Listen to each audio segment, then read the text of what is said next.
रख रहे हैं। आगे बढ़ने से पहले दोस्तों, अगर आप लोगों ने मेरा चैनल को अब तक सब्सक्राइब नहीं किया है, प्लीज इसी समय सब्सक्राइब कर दीजिए। पैसे इस चीज के बिल्कुल नहीं लगते हैं।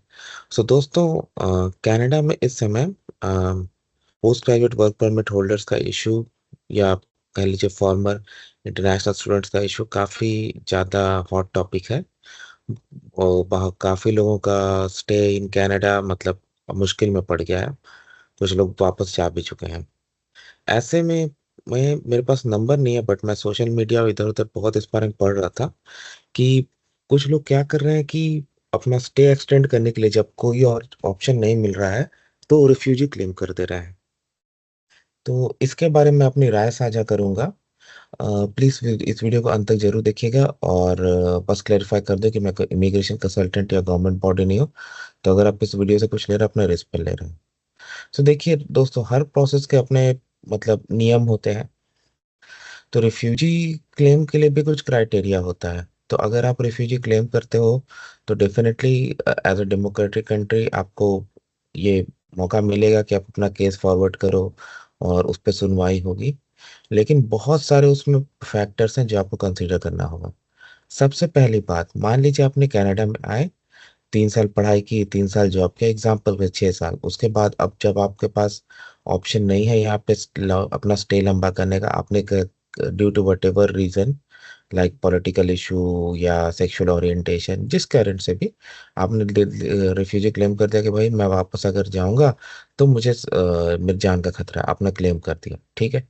चलो, लेकिन आज से जितना प्रोसेसिंग टाइम है, उसके बाद जब आपकी सुनवाई होगी, तो कुछ फैक्टर्स डेफिनेटली आपसे मैंने आपकी क्रेडिबिलिटी पे क्वेश्चन की जा सकती है। अगेन, हर केस डिफरेंट है, तो मैं हर केस की बात है, बट एक जनरल थॉट की तरह सोचा जाए इस सिचुएशन में कि आपने 5 साल, 6 साल, 4 साल रहने के बाद किया, तो सबसे पहला प्रश्न ये आएगा कि भाई आपको जब अपनी जान का खतरा था due to whatever reason, तो आपको ये चीज रियलाइज करने में 6 साल लगे कि मुझे आकर रिफ्यूजी क्लेम करना है, पिछले 6 साल में आपने क्यों नहीं किया?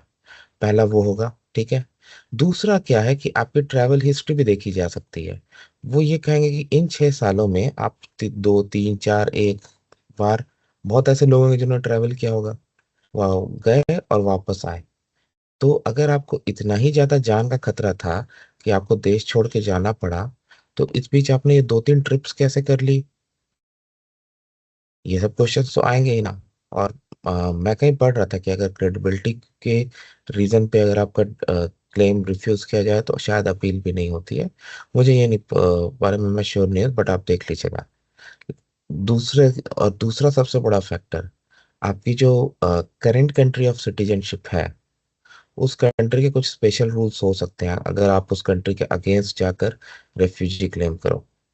जैसे अगर आप इंडियन हो, ठीक है, तो पहला बात, अगर आपको मान लीजिए आप लकी रहे और आपका रिफ्यूजी क्लेम एक्सेप्ट हो जाता है, आगे चल के आज से कई साल बाद आपको कनेडियन पासपोर्ट भी मिल जाता है। लेकिन उसके बाद आपको वापस इंडिया जाने में तकलीफ होगी, इतना आसानी से आपको, या जहां तक मैंने सुना, नहीं मिलता है वीजा। अब मैं उतना श्योर नहीं हूँ कि एकदम से नहीं मिलता है, बट बहुत प्रॉब्लम होती है, मतलब एक तरह से नहीं मिलता है, ऐसा कह लीजिए। तो वो होगा, एक तरह से कंप्लीट कट जाएगा। दूसरा, मैंने ये सुना है कि अगर आपका जो इन प्रोसेस में है, आपने रेफ्यूजी क्लेम किया, इन प्रोसेस में है, और आपका पासपोर्ट एक्सपायर होता है, तो उस दौरान आपको नया पासपोर्ट भी नहीं मिलेगा।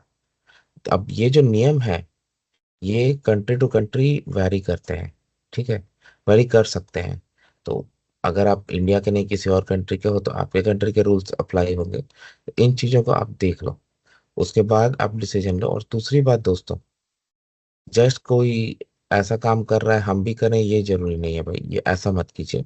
बहुत सारे फेक इमिग्रेशन कंसल्टेंट्स जो इंडिया में बैठे हैं, वो लोग इस तरह की चीजें सजेस्ट कर रहे हैं, क्योंकि उनको तो अपनी दुकानें चलानी है ना। लेकिन आप उनके दुकान चलाने में बलि का बकरा मत बनना। अगर आपको कुछ एडवाइस चाहिए, कुछ ऐसी चीजों की आपको जानकारी चाहिए, तो लाइसेंस्ड इमिग्रेशन कंसल्टेंट्स, कौन लाइसेंस्ड है कौन नहीं, इसकी जानकारी पब्लिक डोमेन में अवेलेबल है, आप खुद किसी का लाइसेंस जाकर चेक कर सकते हो।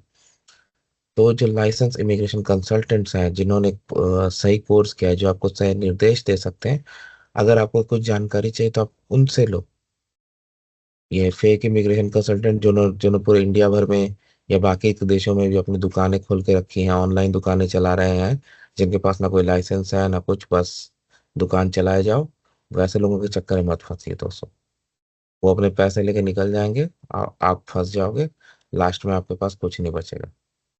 और जहां तक मैंने सुना है कि अगर आपको क्लेम रिजेक्ट करके वापस भेज देगा तो फिर दोबारा आने में बहुत तकलीफ होगा। तो ये सारी चीज़ों को ध्यान रखिएगा दोस्तों। यही मैं इस वीडियो में कहना चाहता था। मैं कोई लीगल एडवाइस नहीं दे रहा हूँ, बट मैं जो रिसर्च किया हूँ उसके बेसिस पे बता रहा हूँ कि काफ़ी लोगों में देख रहा हूँ कि मतलब गलत रास्ते पे जा रहे हैं। तो वीडियो देखने के धन्यवाद दोस्तों। चैनल को प्लीज़ सब्सक्राइब करके आगे चलेगा। Thank you.